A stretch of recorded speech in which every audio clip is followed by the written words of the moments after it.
하나님 말씀 시편 23편 1절부터 3절입니다. 여호와는 나의 목자시니 내가 부족함이 없으리로다. 그가 나를 푸른 초장에 누우시며 쉴 만한 물가로 인도하시는도다. 내 영혼을 소생시키시고 자기 이름을 위하여 의의 길로 인도하시는도다. 아멘. 오늘 본문을 3절을 중심해서 내 영혼을 소생시키시고 의의 길로 인도하시는 목자라는 제목으로 말씀을 증거할 때 회복의 역사가, 회복의 은혜가 임하시기를 바랍니다. 실력 있는 목자, 능력 있는 목자의 인도를 받은 푸른 초장 쉴 만한 물가에서 근심, 걱정, 염려 없이 풀을 뜯고 쉼을 얻는 양들이 무엇 때문에 쓰러졌길래 다시 소생시켜야 된다라는 말씀이 있을까요? 다윗은 실력 있는 전능한 하나님의 인도와 보호 아래 참된 안식을 누리는데도 무엇 때문에 왜 다윗이 쓰러졌는지 하나님께서 다윗을 다시 소생시켜야 되고 다윗은 다시 소생되어 일어나야 된다고 이렇게 고백할까요?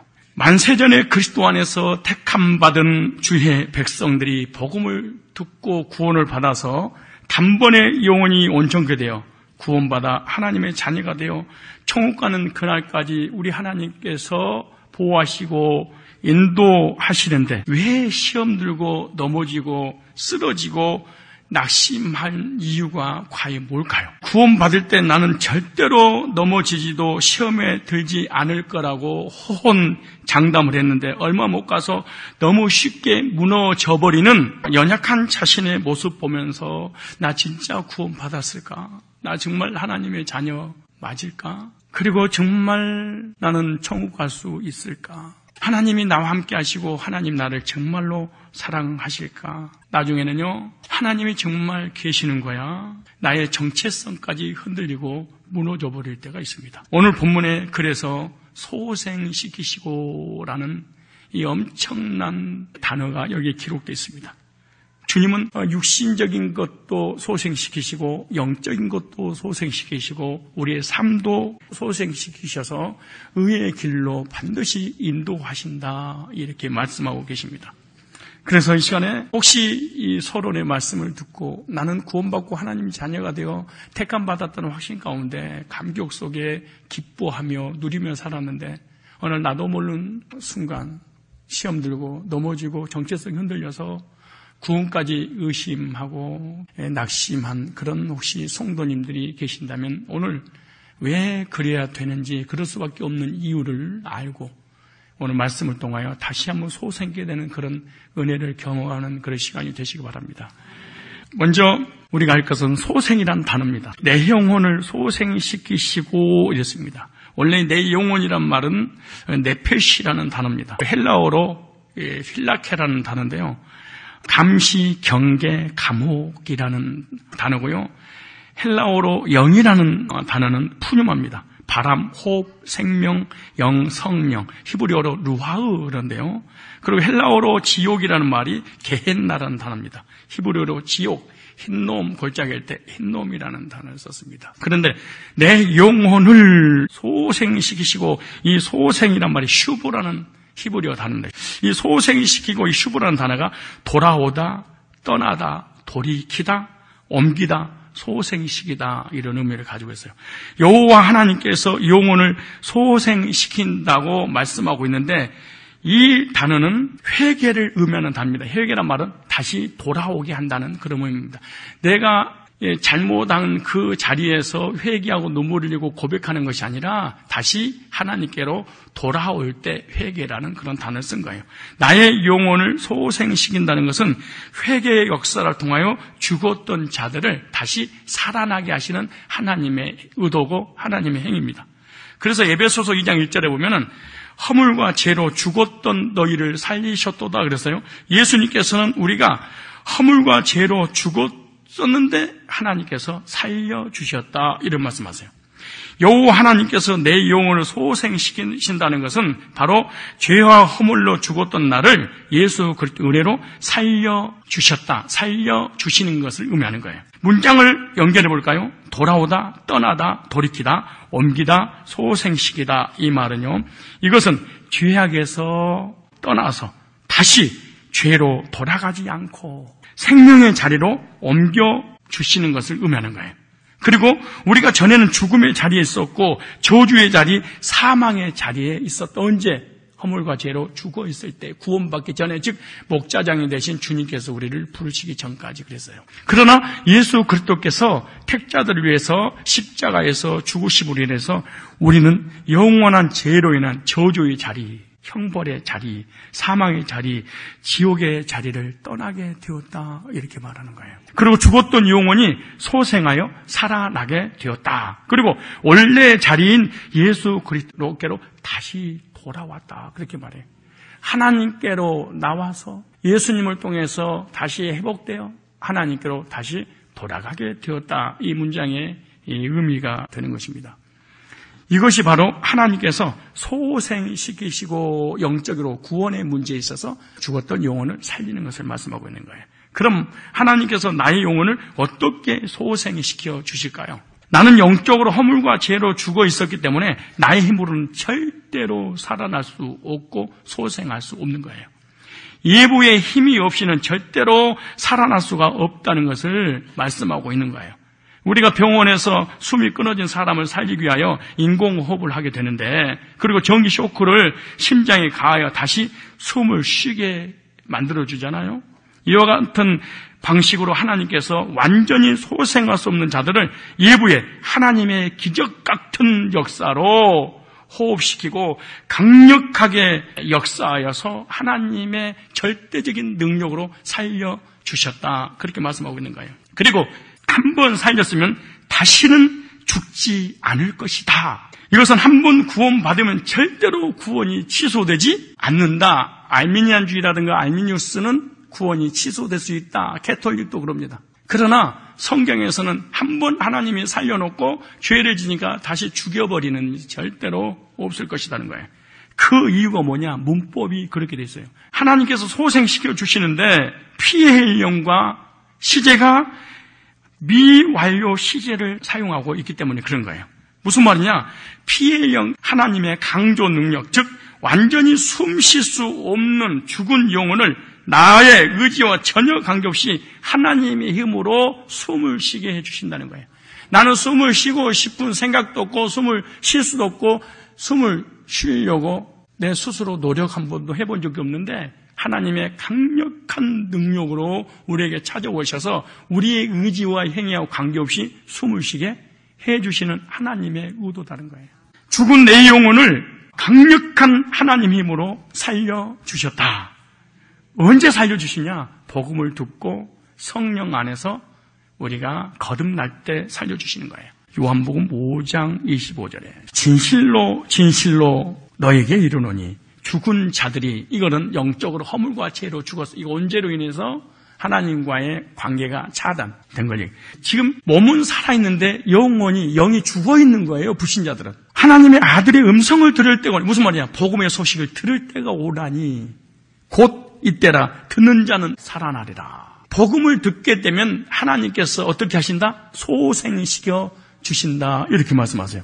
근데 어떤 말씀을 드려야 되느냐? 24절을 드려야 된다는 거예요. 내가 진실로 진실로 너에게 이르노니 내 말을 듣고 또 나 보내신 이를 믿는 자는 영생을 얻었고 심판이 되지 아니하니 사망의 생명으로 옮겼다는 이 복음의 소식을 들을 때 죽은 영혼이 살아나는 거예요. 24절을 듣고 25절의 영혼이 거듭나서 하나님의 자녀가 되면 어떤 일이 벌어지냐? 29절에 선한 일을 행한 자. 그래서 이 지구상에 가장 선한 일이 뭐냐?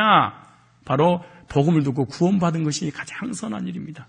착하고 선한 일을 얘기하는 것이 아니에요. 예수 믿는 것이 지구상에서 가장 착한 일. 여러분, 지구상에서 가장 착한 분들입니다. 우린 드디어 우리 스스로가 착하다는 것을 인정할 때가 됐어요. 만약에 내가 착하다고 인정하지 않는 것은 하나님의 구속사를 인정하지 않는 악인이다 생각하면 됩니다. 그 다음에 생명의 부활로 악한 일을 행한 자. 무슨 말이야? 24절이 안 믿어져서 25절이 죽어있는 사람은 악한 자는 심판의 부활로 이랬어요. 그렇다면 29절에 선한 일을 향한 생명의 부활과 심판의 부활의 갭이 여기가 1000년이라는 게 있습니다. 그러니까 생명의 부활과 심판의 부활 사이에 천년 왕국이 하늘나라에서 이루어지는 거예요. 예수님 이미 종말론까지 여기다 다 기록해놨어요. 그러니까 예수 믿고 구원받아서 영적인 호흡을 하게 된 사람은 예수님 재림할 때 생명이 부활제로 부활할 거고, 만약에 24절이 안 믿어져서 25절에 영적으로 죽어 있는 사람은 예수님이 천년왕국 끝나고 난 다음에 이 지구상에 새 예루살렘 내려올 때 심판하기 위해서 부활시켜서 심판하고 영원히 지옥을 보낸다는 거예요. 이렇게 하는 행위가 우리 인간이 하는 거예요? 하나님의 행위로 하는 거예요? 하나님의 행위로. 그래, 강조 능동, 강력한 하나님의 절대적인 능력으로 우리에게 오셔서 구원을 베풀어 주신 거예요. 그래, 나는 구원받고 싶어요. 구원해 주세요. 나를 사랑해 주세요. 이런 적도 없는데 찾아오셔가지고 우리를 구원해 은혜를 베풀어 주신 거예요. 이렇게 강조 능동으로 구원받은 사람은 다시 죽지 않을 것이다. 즉 구원은 절대로 취소되지 않는다. 이렇게 되어 있어요. 그 말씀이 요한복음 10장 28절이에요. 내가 너에게 영생을 주노니 영원히 멸망치 아니할터요. 또 저희를 내 손에서 빼앗을 자가 없느니라. 미래까지 완전하게 시편 23편 소생케 된다는 이 단어 속에 구속사를 다 넣어놨습니다. 그러므로 주님의 십자가 구속의 보혈로 살아났다면 다시는 심판받고 죄의 길로 떨어져 영원한 저주를 받지 않는다. 이게 소생입니다. 하나님께서 살려주셨는데 어떻게 영원한 심판의 자리로 다시 돌려보내겠습니까? 절대로 그럴 수 없습니다. 왜? 사랑하기 때문에 그렇습니다. 사랑하셔서 택하셨고, 사랑하셔서 찾아오셨고, 사랑하셔서 구원해 주셨고, 사랑하셔서 영생을 주셨어요. 그 말씀 요한복음 3장 16절로 18절입니다. 하나님이 세상을 이처럼 사랑하사 독생자를 주셨으니 이는 저를 믿는 자마다 멸망치 않고 영생을 얻게 하셨습니다. 그럼 이렇게 하나님께서 영원한 구원의 은혜를 주신 자들은 어떻게 되는 거냐? 이제는 내 마음대로, 내 뜻대로, 내 생각대로, 내 의지대로 사는 것이 아니라 하나님의 뜻, 말씀에 근거하여 하나님의 인도받으면서 살아라 라고 말씀하시는 거예요. 이렇게 완벽하게 피엘 능동인 하나님의 강력한 능력으로 구원받아 미래형으로 구원이 보장되었는데 왜 소생시킨다는 말이 나올까? 소생이라는 단어는요, 약해진 사람을 다시 새 힘을 주는 거예요. 그래서 쓰러지고 넘어지고 낙심하고 좌절되니까 누군가에 의해서 다시 힘을 공급시켜서 일어나겠다는 얘기잖아요. 전능한 하나님을 목자로 삼았다면 분명 부족함이 없이 만족스러운 생활을 할 것이고, 하나님의 양이 되었다면 목자 되시는 주님은 나를 모든 불안에서 건져주시고 참된 평안을 주실 텐데 왜 끊임없이 책임져 주시는 보장받은 하나님의 백성들을 다시 소생시켜야 되는 이유가 과연 무엇 때문에 그러는 거예요? 하나님의 엄청난 사랑을 받았던 다윗마저도요, 넘어지고 쓰러지고 자빠진 적이 한두 번이 아닙니다. 우리와 아내하고 간음 사건부터 시작해서 인구조사에서 7만 명 죽이고 얼마나 많은 죄악 가운데 쓰러지고 넘어졌는지 모릅니다. 때로는 낙심하고 좌절하고 절망한 삶에서 여호와는 나의 목자라고 이렇게 고백하고, 그 목자 밑에서 푸른 초장 10만 물가를 인도받아서 이렇게 자유와 평안을 누린다고 고백해놓고 이렇게 넘어져 버렸어요. 왜 소생시켜야 되는 이유가 뭐냐는 말. 시편 42편 2절부터 내 영혼이 하나님 곧 생존하신 하나님을 갈망하나니 내가 어느 때에 나가서 하나님 앞에 배울고. 3절에 사람들이 종일 나더러 하는 말이 네 하나님이 어디 있느냐 하니 내 눈물이 주야로 내 음식이 되었도다. 내가 전에 성의를 지키는 무리와 동행하며 기쁨과 찬송의 소리를 바라며 저희를 하나님 집으로 인도하였더니 이제 이 일을 기억하고 내 마음이 상하도다. 내 영혼아 네가 어찌하여 낭망하며 어찌하여 내 속에서 불안하여 하는고. 하나님을 목자로 삼고 그 양이 되어서 인도를 받고 평안을 누려야 되는데, 그럼 이렇게 하나님을 바라라, 그 얼굴 도우시면 내가 오히려 찬송하로다, 이렇게 낭망하며 불안해한고. 시편 77편 1장 1절부터 내가 내 음성으로 하나님께 부르짖으리니 하나님께 내 마음으로 부르짖으면 내게 길을 기우시리다. 나의 환난 날에 내가 주께 찾았으면 밤에는 내 손을 들고 거두지 아니었으며 내 영혼이 위로받기를 거절하였도다. 내가 하나님을 생각하고 불안하여 근심하니 내 심령이 상하도다. 전능하신 창조주 하나님께서 푸른 초장 10만 물가를 인도받아서 마음껏 누리면서 살고 있는데 이렇게 낙심하고 좌절로 절망하면서 하나님을 생각하는데 막 불안과 두려움과 공포가 임했어요. 주께서 나로 눈을 붙이지 못하게 하시, 내가 괴로워 말할 수 없나이다. 이렇게 쓰러져 버리는 거예요, 하나님 백성들이. 내가 옛날 곧 이전 일을 생각했으니 밤에 한 나의 노래가를 기억하여 마음에 묵상하여 심령이 궁가기를 주께서 영원히 버리실까. 전능하신 창조주 하나님이 나의 목자라며요. 그분이 나를 푸른 조정 쉴만한 물가로 인도하셔서 참된 누림을 갖는다면서요. 그런데 얼마 못 가서 쓰러져서 이렇게 하나님을 향해서 탄식하며 고백의 시를 쓸 수 있을까요? 주께서 영원히 버리실까? 다시는 은혜를 베풀지 아니하실까? 그 인자하심이 길이 다했는 인자 사랑이 나를 사랑한다는 거 이제 그만하시려나? 그 허락을 영구히 표하는가? 하나님이 은혜를 베푸신 건 잊으셨는가? 노하심으로 그 공로를 막으셨는가 하였나이다. 10절에 답을 얻었어요. 구원이 흔들리고 하나님 흔들리고 하나님 사랑이 흔들릴 때 시편 기자는 답을 얻어서 하나를 어떻게? 또 내가 말하기를 나의 연약함이라. 구원받은 하나님의 사람들이 약해서 쓰러지고 넘어질 때가 있다는 거예요. 다 연약합니다. 하나님을 만난 적 있는 사람만이 가질 수 있는 특권이에요. 이게 구원받은 적 하나님 만난 적이 없으면 흔들린 것도 없고 반응도 없고 의심도 없어. 그러면서 11절에 곧 여호와의 옛적 기사를 기억하여 어떻게 해결된 거 볼까요? 과거에 하나님의 그 만남을 추억하면서 해결이 돼. 그러니까 무슨 말이야? 지성소에 만나를 보관해라. 내 마음의 지성소에 하나님이 너를 어떻게 사랑하셔 택하시고 구원하셨는가 그것을 끄집어 다시 내서 회상해라. 나오잖아요. 또 주의 모든 일을 묵상하며 주의 행사를 깊이 생각하려다. 하나님이여 주의 도는 극히 거룩하시오니 하나님 같은 큰 신이 어딜까? 주는 기사를 행하신 하나님이시라. 민족들 중에 주의 능력이 알려할 주의 팔로 주의 백성과 야곱과 요셉의 자손을 쭉 얘기하면서 과거에 하나님께서 이스라엘 백성들을 택하셔서 출애굽시켜서 가나안 땅으로 인도하신 것을 추억하면서 회복하는 거예요. 저와 여러분들도 과거에 하나님과의 만남을 추억하면서 지금 힘든 연약함을 해결해야 될 줄로 믿습니다. 하나님을 목자로 삼아 선한 목자 대신 하나님의 보살핌을 받는 양들도 때로는 넘어질 수 있다는 거예요. 그런데 이렇게 쓰러져 있는 양들을 방관하고 계시는 것이 아니라 목자 대신 주님께서 우리가 때로는 연약하여 쓰러지더라도 친히 찾아오셔서 다시 소생시켜 주신다는 거예요. 쓰러진 양은 스스로 일어날 수 없길래 하나님이 다시 찾아오셔서 친히 이끌으시고 힘주시고 소생케 해주셔서 인도하시는 거예요. 그렇다면 목자가 직접 소생시킬 수밖에 없도록 양이 넘어지는 이유가 과연 뭘까요? 모든 짐승들은 넘어지고 자빠졌다가도 스스로 일어날 줄 아는데 참 신기해요. 양은요 넘어졌다가 다시 일어나기가 그렇게 어렵다고 합니다. 모든 짓을 넘어뜨려 보세요. 지 스스로 다 일어나요. 근데 양은 못 일어난답니다. 넘어진 채로 네 발로 허우적거리면서 다시 일어서 보려고 안간힘을 쓰지만 아무 소용이 없답니다. 이렇게 자빠진 양은 너무나 가련합니다. 넘어져서 일어나지 못하고 할 수 있는 것 최상의 힘이 음매하고 소리 짓는 것 외에는 없습니다. 양은요 목자에게 말을 못하고 살려달라고 매매 소리내 울기만 하는데 양은 그렇게 두려움과 좌절감에 빠져 심히 발버둥을 치면서 그곳에 그냥 누워 있습니다.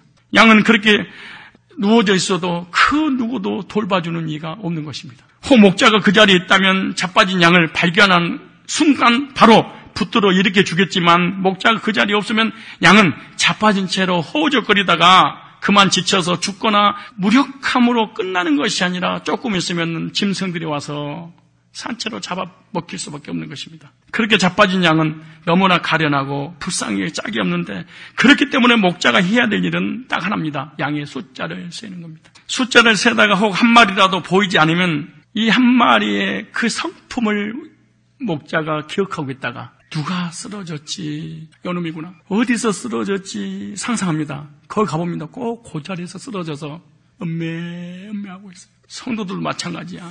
그래서 양들은 어리석기 때문에 자기들을 해칠 수 있는 맹수들의 소굴에 들어가더라도 거기서 얼마나 위험한 곳인지 가늠조차 할지 모른답니다. 매나 독수리, 늑대와 이리 같은 천적들은 자빠져 있는 이 양을 손쉽게 먹잇감으로 삼고 마는 거예요. 그러니까 이 양 곁에는 목자가 있어야 됩니다. 우리 그리스도인의 생활이 이와 같습니다.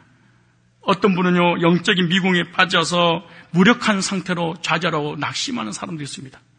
그때마다 하나님은 나의 목자이지만 아마 나를 미워하시고 나에게 실증 났을지도 몰라.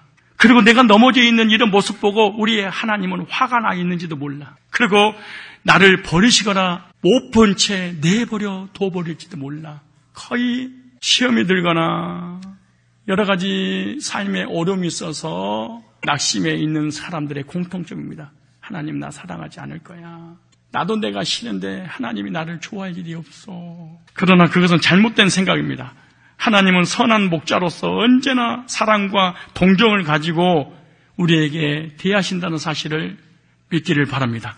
주님은 사회생활에서 도태된 것처럼 보이거나 또는 주님 없이도 혼자 잘 살 수 있다며 교만을 부리다가 쓰러지고 만 사람조차 가만 내버려두지 아니하시고 오히려 친히 찾아가서 다시 소생시키셔서 푸른 조장 실만한 물가로 인도하시는 것입니다.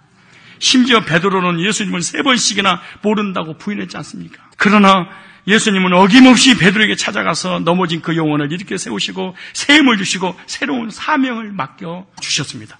베드로의 영혼을 우리 주님께서 다시 소생시켜 주신 것입니다. 주님은 이와 같이 온유와 사랑과 인내로 넘어진 양을 일으켜 세워주실 줄로 믿습니다. 언제 어디서 어떻게 넘어졌든지 주님은 나를 일으켜 세우려고 조용히 내게 따스한 온유한 음성으로 다가오고 있는 것입니다. 시편 103편 3절입니다. 여호와가 우리 하나님이신 줄 너희는 알지어다. 큰 우리를 지으신 자시오. 우리는 그의 것이니 그의 백성이요 그의 기르시는 양이로다. 우리가 양으로 비유됐는데 하나님께서 친히 기르신다 이렇게 말씀하세요. 나는 주님께 속하여 주님의 인도와 지배 아래 있는 양이면서도 하나님의 사랑과 인도하심을 의심하고 그래서 낙심하거나 절망하고 말 때가 참 많습니다. 사실 우리는 나 자신을 지나치게 믿고 의지할 때 거의 넘어져 버립니다. 왠지 혼자서도 뭐든지 잘해낼 수 있을 것 같다고 착각할 때 넘어지고 마는 것입니다. 나는 절대로 쓰러지지 않으리. 나는 절대로 뒤돌아서지 않으리. 나는 오직 주님만 일편단심 믿고 의지하고 따르리 하고 신앙 고백하고 그렇게 당당하고 자신만만했는데 얼마 못 가서 쓰러져 버릴 때가 있습니다. 하나님이 인도하시는 양이 대체 왜 넘어질까? 구원받은 우리가 왜 쓰러지고 넘어지고 자빠지고 믿음이 떨어지고 시험 드는 이유가 뭘까요? 그게 양이 넘어지는 이유가 3가지가 있습니다. 첫째, 양은요 부드러운 장소를 좋아하다가 넘어진답니다. 눕기도 편하고 움푹하게 들어간 장소에 가면 편해서 좋아하다가 발라당 넘어져 버린대. 우리 그리스도인도 신앙생활에도 고생 없이 힘들지 않게 쉽게 하기를 원하는 마음은 누구나 있을 것입니다. 그런데 이것이 바로 아주 넘어질 수밖에 없는 위험천만한 일입니다. 쉽고 편한 것만 찾다가 결국 그만 넘어지고 맙니다. 일하는 것보단 안 하는 것이, 공부하는 것보다 안 하는 것이요, 헌신하는 것보다 안 하는 것이 참 쉽습니다.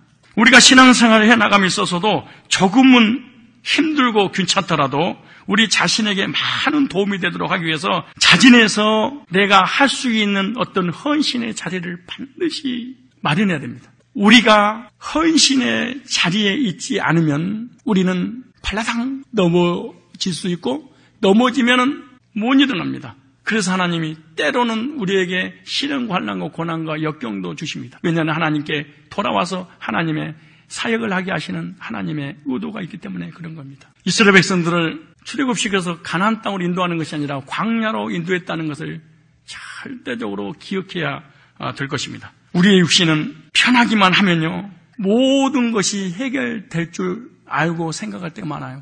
편한 거 쉬운 것만 찾다가 결코 넘어지고 마는데 올라가는 것보다 내려가는 것이 훨씬 쉽습니다. 향상하는 인생을 살고자 한다면 반드시 피나는 연습이 필요합니다. 반면 타락하는 데는 연습이나 훈련 따위는 절대로 필요가 없습니다. 그래서 디모데전서에 보면 경건에 이르기를 연습하라. 육체의 연습은 약간의 유익이 있으나 경건은 범사 유익하니 금생과 내생에 약속이 있느니라 이렇게 말씀하세요. 편하고 쉬운 것만 찾다가는 결국 내 영혼이 넘어지고 좌절할 수밖에 없습니다. 세상에서도 가정에서도 신앙생활함에도 너무 편한 것만 추구하지 마십시오. 교회에서 너무 편한 것 찾다가 예배만 드리고 아무것도 헌신 안 하면 그냥 넘어져서 아무 힘도 없이 그냥 썬데이 크리스찬이 되고 마는 거예요. 편한 거 찾다가 넘어진다. 두 번째로 양이 털이 너무 많아 자라면 넘어진답니다. 양의 털이 자라는 것이 아주 자연스러운 현상입니다. 덕분에 인간은 양의 털을 잘라다가 섬유로 만들어 옷을 입는 것은 너무 고마운 일인데 그러나 양의 털을 자라는 대로 그냥 내버려 두다가 털이 너무 길어지면 거기에 오줌이나 똥, 오물이 묻고 여러 가지 먼지까지 무겁게 엉켜 붙게 되어서 양 스스로가 자기 몸을 움직이는데도 아주 힘이 든다는 겁니다. 성경에서는요, 털을 그리스도인의 낡은 습관에 비유하면서 이는 자기중심적, 즉 이기적인 삶을 산다고 할 때 이 털이라고 비유를 했어요. 가령 우리의 생활 습관 혹은 취미 같은 것들을 죄라고 단정할 수는 없지만 그것들이 길어지게 될 때 종종 그것들이 원인이 되어서 넘어지게 되는 경우가 있다는 거예요. 술 마시고 담배 피우는 그 자체가 무슨 죄겠습니까?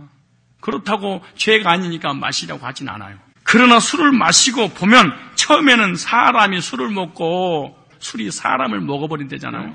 잠언서 23장 29절. 재앙이 누겠느냐, 근심이 누겠느냐, 근심 걱정 염려가 누가 있냐, 갑자기 가정에 재앙을 만나게 뭐 때문에 재앙을 만나냐, 분쟁이 누겠느냐, 맨날 싸우고 난리치고 소리 빽빽 지르게 누가 있느냐, 까닭없는 창상이 누겠느냐, 불고 눈이 대낮에 눈이 벌겠는 게 뭐냐, 귀신 들어간 거냐, 알코올기냐, 술에 잠긴 자가 있고. 근데 술에 잠겼는데 너 이렇게 혼합한 술을 구하려 다니는 자이겠느냐, 나이 포도주는 붉고 잔에 번쩍이며 순하게 내려가라니. 순하게 내려간 걸 조심하셔야 돼. 안 취잖아요. 근데 먹어놓으면 나중에 계속해서 못 깨나는 거야. 너는 그것을 보지도 말지어다. 근데 보세요, 뭐라고 말씀하시는가? 32절. 이것이 마침내 뱀같이 물 것이요 독사같이 쏠 거다. 너 인생을 완전히 송두리째 멸망시켜버릴 거라는 거야. 술 중독이. 또 네 눈에는 괴이한 것이 보일 것이다. 네 마음에는 망령된 것을 바랄 것이며 너는 바닷 가운데 누운 자같이 돛대 위에 누운 자 같을 것이며 네가 스스로 말하기를 사람이 나를 때도 아파. 왜 알고 있기 때문에.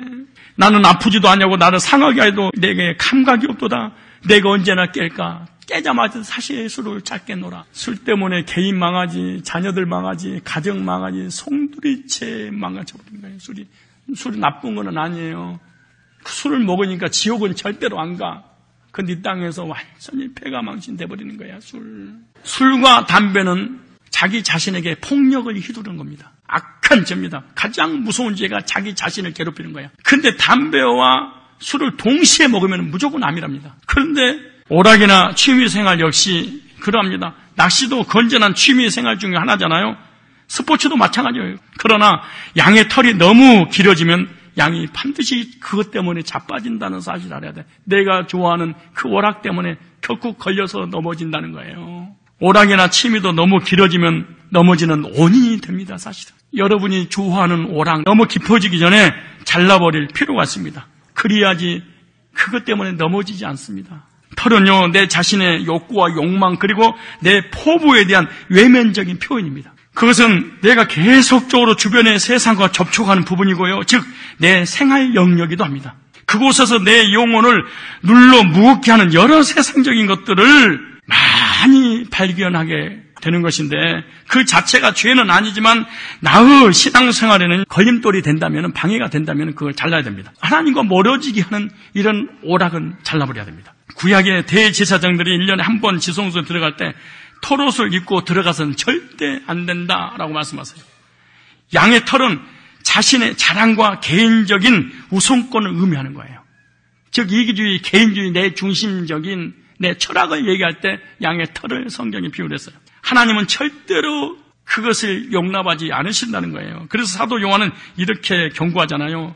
하나님과 원수는 육신의 정욕, 안목의 정욕, 이 생의 자랑이니라. 양이 털이 너무 길어지고 무거워지면 그 털 때문에 넘어지듯이 오늘 우리들도 하나님을 나의 하나님으로 나의 목자로 삼고 푸른 초장 실만한 묵가로 인도하는데 넘어지고 쓰러지는 이유가 있는데 그것이 어떤 털인가 자기 스스로 생각해 봐야 돼. 그럴 때 이 양의 털을 과감하게 목자가 밀어버립니다. 왜? 누구를 위해서? 양을 위해서. 무슨 말일까요? 우리의 삶 속에 하나님과 멀어지게 만드는 걸림돌 되는 여러 가지 오락이라든가 인본주의라든가 자기중심이라든가 자기 철학이라든가 견해라든가 자기만이 가지고 있는 어떤 분명한 어떤 사상 이런 것이 있으면 하나님이 무너뜨려 버립니다. 그래야지 하나님 앞에 돌아올 거 아니겠습니까? 이 모든 과정이 끝날 때 우리는 안도의 한숨을 쉬게 되는 거예요. 만약에 내가 좋아하는 이 모든 것을 깎아버리게 되면 얼마나 서운하고 섭섭하겠습니까? 그러나 그것이 깎여지지 않고 있는 이상 우리는 그것 때문에 우리 스스로 넘어질 수밖에 없기 때문에 하나님은 그것을 처리하기를 원하시는 거예요. 어떠세요? 하나님이 직접 처리했으면 좋을까요? 아니면 강단을 통해서 말씀을 듣고 처리를 여러분이 하는 게 좋겠어요? 목사님이 강단을 통해서 하나님 말씀을 전할 때 여러분 스스로 처리하면은 편안한 상태에서 처리될 것이고, 하나님 직접 처리하면은 빗 맞아도 사망 아니겠어요? 내 생활 중 길게 자란 양털은 무엇입니까? 섭섭하더라도 잘라내야 될 줄로 믿습니다. 나의 털은 무엇일까? 혹시 열등감? 상처? 아니면 못된 성품의 털? 아니면 못된 언어의 털? 세속적인 야망의 털? 시기, 질투, 미움, 원망, 불평의 털? 나를 넘어지게 하는 털은 무엇인가? 그래서 하나님이 털 때문에 넘어지니까 고난을 통해서 하나씩 깎아. 그런데 내 털이 깎여 나가는 거 보고 얼마나 양이 아까웠겠어. 어떻게 긴 털인데. 여러분이 사랑하고 좋아하고 이것 때문에 막 생명처럼 붙잡고 있는 이 털들 얼마나 사랑하겠어. 나한테 붙어있는 것들인데. 근데 하나님이 잘라낼 때 고통스럽고 괴로울 겁니다. 저와 여러분들이 이런 하나님께 가까이 가지 못하고 하나님을 믿고 있으면서도 넘어질 수밖에 없는 이런 것은 바로 잘라야 될 털들이 너무 길어서 그런 거예요. 전능하신 창조주를 나의 목자로 삼고 그 목자가 푸른 초장 10만 원 물가로 인도하셔서 참된 힘을 얻고 안식을 누리는데 왜 소생시켜야 된다는 이거예요. 구원받는 하나님 백성도 쓰러지는 이유가 하나님이 함께 하는데도 넘어지는 이유가 뭔지 아세요? 털 때문에 그런 거야. 신의 정욕, 안목의 정욕, 이생의 자랑, 자존심, 상처, 열등감, 비교의식, 술, 담배, 언어생활, 못된 성품, 이것 때문에 자꾸 멀어지고 하나님을 믿고 구원 받았음에도 뭐 이것 때문에 넘어져버리는 거예요. 세 번째입니다. 양이 너무 비대하면 넘어진답니다. 양이 너무 살찌게 되면 건강에도 좋지 않고 생산성도 약해진답니다. 양도. 그 무슨 말이냐? 뚱땡이는 예를 못 난대. 그리고 비대한 양일수록 넘어지기를 잘한답니다. 상대적으로 또 느리고 둔하답니다. 목자는 이런 양의 문제를 해결하기 위해서 엄격히 정량의 사료를 배급량으로 딱 만들어서 준답니다. 우리의 육적인 몸도 너무 비대해지면요, 자연히 체질이 약해지고 둔해지고 발목이 상하게 되는 거예요. 삐딱삐딱. 그러니까 살은요, 만병의 근원이야. 심장, 간 다 망가져버리는 거예요. 좀 힘들고 괴롭더라도 체중을 줄이는 것이 좋지 않겠습니까? 주어진 어려움과 싸워 이길 수 있는 강인성은요, 인내와 고생을 통해서만 가능한 겁니다. 여러분 가정에 어려움이 있으세요? 직장에 어려움이 있으세요? 물질에 어려움이 있으세요? 하나님께서 군살 빼시려고 고난을 허락하신다고 생각하면 돼요. 국가도 마찬가지고 민족, 개인, 교회도 마찬가지예요. 내 영혼을 소생시키시고 내 영혼을 새롭게 해주신다는 이 말씀이 성경에 기록되는 건요, 양에 넘어질 수밖에 없는 이런 원인 때문에 그런 겁니다. 저와 여러분들이 내 영혼이 평안한 자리를 찾아서 자꾸 누우려고 하진 않는지, 그러다가 일어날 수 없을 정도로 크게 넘어지면 절대로 안 됩니다. 세상 것이 너무 많아서 털이 길게 자란 양같이 되신 분이 혹시 있다면 오늘 깎아버리시길 바랍니다. 아쉬워도 깎으십시오. 힘이 들어도 잘라버리셔야 그것 때문에 넘어지지 않는 것입니다. 혹시 세상에 일이 너무 잘 되고 성공적이어서 자신만만한 분 계십니까? 겸손하셔야 됩니다. 얼마 못 가서 한 방에 날아갈 수 있습니다. 선한 목자 대신 주님의 손에 붙들려서 그 영혼을 소생되어지는 은혜를 체험하기를 바랍니다. 넘어지더라도 아주 넘어지지 않으면 하나님의 오른손이 붙들고 계시기 때문에 우리가 지금까지 세상적이고 정욕적이고 이기적이어도 우리가 지금 여기에 앉아 있는 줄로 믿습니다. 주님은 자기 이름을 위하여 우리를 의의 길로 인도하신다. 내가 넘어질 수밖에 없는 열등감, 내가 넘어질 수밖에 없는 상처, 내가 넘어질 수밖에 없는 욕심, 내가 넘어질 수밖에 없는 세상 것, 이것이 너무 많이 자라고 있다면 하나님은 고난을 통해서 이 털을 잘라내기에 힘들더라도 우리 스스로 이걸 하나씩 정리해 나갈 줄 믿습니다. 목자는 양들의 앞서 바른 길, 생명의 길로 반드시 인도하시는데 그 인도하신 하나님께서 우리의 삶을 하나씩 정리해가면서 가장 아름다운 길로 인도하신다는 확신을 가지시기 바랍니다. 하나님의 백성으로서 하나님의 길을 가는 무수히 많은 죄의 종들이 안 넘어진 사람이 없습니다. 그런데 그때마다 스스로 일어난 적도 없습니다. 하나님이 찾아가셔서 인도하셨던 것처럼 우리들도 우리 하나님께서 찾아오셔서 일으켜 세워주실 줄 믿습니다. 잠언서 24장 16절. 대저 의인은 7번 넘어질지라도 다시 일어 악인은 재앙으로 인하여 엎드려지느니라. 이렇게 쓰러져 버린 양들을 목자가 친히 찾아가서 다시 일으켜 줄 수밖에 없는 이유. 저와 여러분이 쓰러질 때 주님이 찾아와서 다시 일으켜 줄 수밖에 없는 핵심 포인트가 오늘 시편 23편 3절입니다. 내 영혼을 소생시키시고 내 영혼을 소생시키는 목적에 대해서 이렇게 말씀하세요. 자기 이름을 위하여 목자의 명예를 걸고. 쓰러진 우리를 끝까지 주님이 찾아오셔서 다시 일으켜 소생시킨 이유가 뭔지 아십니까? 여호와의 이름을 위하여 의의 길로 인도하시는 도다. 너무 좋습니다. 근데 단어와 문법을 볼까요? 자기 이름, 예수님의 이름을 위하여. 여기 이 이름은요, 다윗이 고백할 때 바로 구속을 이루실 주님을 얘기하는 거예요. 사도행 2장, 시편 22편, 시편 16편에 보면 다윗은 오실 메시아를 통해서 이렇게 다시 나를 소생시켜주고 회복시켜줄 거다. 그렇게 신앙을 고백하고 있는 거예요. 의의 길로 인도하시는도다. 다시 말해서 의인의 길로 의롭게 하나님의 백성으로 삶을 살도록 인도하신다는 거예요. 그런데 인도하신다, 이 문법 보니까 히필로 됐어요. 인도하시는데. 히필이란 말을 우리가 계속 공부했잖아요. 사역, 능동태.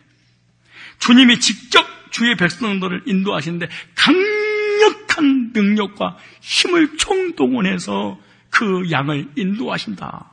문법이 그렇게 되어 있어요. 그러니까 양은 인도받지 않고 쓰러져서 넘어져서 매하는 것밖에 없습니다. 그리고 자기 힘으로 일어날 수도 없고 걸을 수도 없습니다. 그리고 우리 안으로 찾아갈 수도 없습니다. 그러니까 목자가 직접 찾아와서 인도하는데 어떻게 히필 능동태로. 무슨 말이냐? 그냥 일어나라 이런 게 아니고 잡아다가 안고 어깨에다 밀고 목자가 이렇게 문법이 이렇게 됐어요. 그럼 어떻게 되냐? 미완료로 인도하신다는 거예요. 이게 바로 성도의 견인교리입니다. 한번 구원받으면 영원히 구원이 취소되지 않는다. 다윗은 예수 그리스도께서 자신의 목자가 되어주시게 영원히 인도해 주신다는 확신을 가졌습니다. 그런데 다윗은 자기 이름을 걸고 양들을 책임지고 인도한 것처럼 전능하신 창조주 하나님이 하나님의 이름을 걸고 나를 인도하실 것이라는 분명한 확신을 가졌는데 언제까지? 영혼까지. 자신과 양들의 관계를 다윗은 묵상하면서 내가 책임지고 어깨에다 메고 우리 안으로 인도한 것처럼 하나님이 다윗인 당신을 그렇게 할 거라고 그렇게 고백을 했어. 이 고백이 하나님이 하시고 영원토록 인도하신 것처럼 오늘 우리들에게도 동일하게 이렇게 믿으라고 말씀하고 있는 것입니다. 이와 같이 하나님은 하나님 백성들이 불순종해도 자기 이름을 위하여 의의 길로 인도하시는 도다. 이스라엘 백성들 우상 숭배하고 불순종하고 패역에서도 주의 이름을 걸고 애굽에서 출애굽시키고 광야로 인도하여 요단강을 건너 가나안 땅으로 인도하시는 그 주님이 세상에서 우리를 불러서 복음으로 구원받고 신앙생활 하다가 천국 가는 그날까지 책임지고 인도해 주실 줄 믿습니다. 하나님은 우리 성도들의 모난 성품 있지만 그럼에도 불구하고 책임지고 끝까지 인도하신다는 확신을 갖고 살아가시 바랍니다. 예수님의 이름을 걸고 베드로를 책임졌던 그 주님이 하나님의 여호와의 이름을 걸고 다윗을 또 믿음의 거장들을 책임져 줬듯이 오늘 저와 여러분을 하나님께서 책임지고 우리를 소생시키고 가장 아름다운 길로 인도해 주실 줄로 믿습니다. 때때로 넘어질 수도 실수도 있지만 하나님은 절대로 버리지 않습니다. 내 이름을 위하여. 우리가 넘어지면 목자 되신 전능하신 주님께서 우리의 영혼을 소생시켜 주실 줄로 믿습니다. 연약한 자들에게는 새 힘을 주심으로 강하게 해주셔서 인도하시고 힘없는 자들에게는 새 힘을 주시고 병들었으면 주님의 능력으로 고치시고 영육간에 가난한 자를 부하게 하시고 눈먼 나를 주께서 말씀의 세계를 영의 세계를 은혜의 세계를 볼 수 있도록 열어주실 줄로 믿습니다. 넘어진 자들에게 일으켜 세워주시고 일어날 힘이 없는 자들은 우리 주님이 업고 가십니다. 상처난 자들에게 상처를 싸매주시고 안아주시고 은혜와 능력과 힘을 주실 줄로 믿습니다. 하나님의 이름을 위하여 주님의 명예를 걸고 천국 가는 그날까지 인도해 주신다고 말씀하고 있습니다. 주님께서 우리에게 어떤 환경이 주어진다 할지라도 근심, 걱정, 염려하지 말아라 이렇게 말합니다. 왜냐하면요, 우리 하나님은 우리의 인간성 다 알고 부르셨대. 우리의 연약함, 너무 쉽게 쓰러지고 넘어지고 흔들리고 낙심할 걸 다 알고 부르셨습니다. 이런 연약한 존재이기에 하나님 앞에 나오고 하나님 의지하게 되고, 그래서 하나님이 끝까지 책임져 주시는 거예요. 하나님 말씀하십니다. 히브리서 13장 5절에 결코 너를 버리지도 않고 떠나지 않을 것이다. 마태복음 28장 20절에 세상 끝날까지 너희와 항상 함께 있을 것이다. 믿음 좋고 신앙생활 잘하는 사람에게 하시는 말씀들이 아닙니다. 쓰러지고 넘어지고 낙심하고 좌절하고 절망하고 이 연약한 사람들을 끝까지 하나님이 책임져 주신다는 거예요. 이사야 40장 27절입니다. 야곱아 네가 어찌하여 말하며 이스라엘아 네가 어찌하여 이르기를 내 사정은 여호와께 숨겨졌으며 온통한 것은 내 하나님께 수리하심 받지 못한다느냐. 너는 알지 못하냐 듣지 못하니 영원하신 하나님 여호와 땅끝까지 창조하신 자는 피곤치 아니하고 곤비치 아니하신 명절이 한이 없이 피곤한 자에게 뭘 주세요?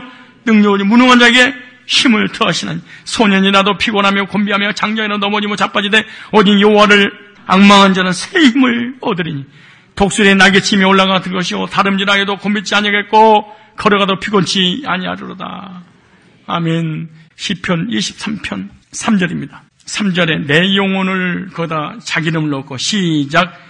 광종이 영혼을 소생시키시고 자기 이름을 위하여 의의 길로 인도하시는도다. 아멘. 지치고 고나여 주저앉고 싶을 때 다가와 손 내미시네. 이런 경험한 적 있으십니까? 예배드리고 나면은 힘이 생기고 무엇인가 잘 될 것 같고 풍성처럼 확 부풀려 있는 그런 은혜를 경험한 적 있으십니까? 그리고 집에 딱 돌아가는 순간에 남편 말 한마디에 풍 하고 터져버린 적이 우리가 얼마나 많이 있습니까? 그래도 하나님이 내 영혼을 소생시켜 주셔서 여기까지 우리가 앉아있는 줄로 믿습니다. 내 영혼을 소생시키시고 자기 이름을 위하여 의의 길로 인도하시는구나. 여러분이 믿음 좋고 잘나고 똑똑하고 대단한 어떤 헌신을 하기 때문에 붙잡아 주시는 것이 아니에요. 여호와의 이름을 걸고 얼마나 안심이 됩니까? 얼마나 든든합니까? 근데 언제까지 영원히 누가 하나님이 백성들을 책임져 주신다는 약속입니다. 시편 37편 24절입니다. 하나님께서 목자가 되어 주셔서 우리 인도하실 것입니다. 저는 넘어지나 아주 엎드리지 아니하면 여호와께서 손으로 붙드시리라. 이 말씀이 오늘 우리에게 하신 주의 음성인 줄로 믿습니다. 넘어지나 엎드리지 않으면 우리 하나님께서 붙들고 계심이라. 내가 어려서부터 늦기까지 의인은 버림을 당하거나 그 자손의 거시감을 보지 못하였도다. 저는 종일토록 은혜 베풀고 꾸어지니 그 자손이 복이 또다. 39절. 의인의 구원은 여호와께 있으니 그는 환난 때 저희 산성이로다. 여호와께서 저희를 도와 건지시되 악인에서 건져 구원하시면 그를 의지한 영혼이라. 아멘. 저와 여러분 총구하는 그날까지 사역 능동태로 우리를 강력한 힘으로 붙들어 인도하시는데 언제까지?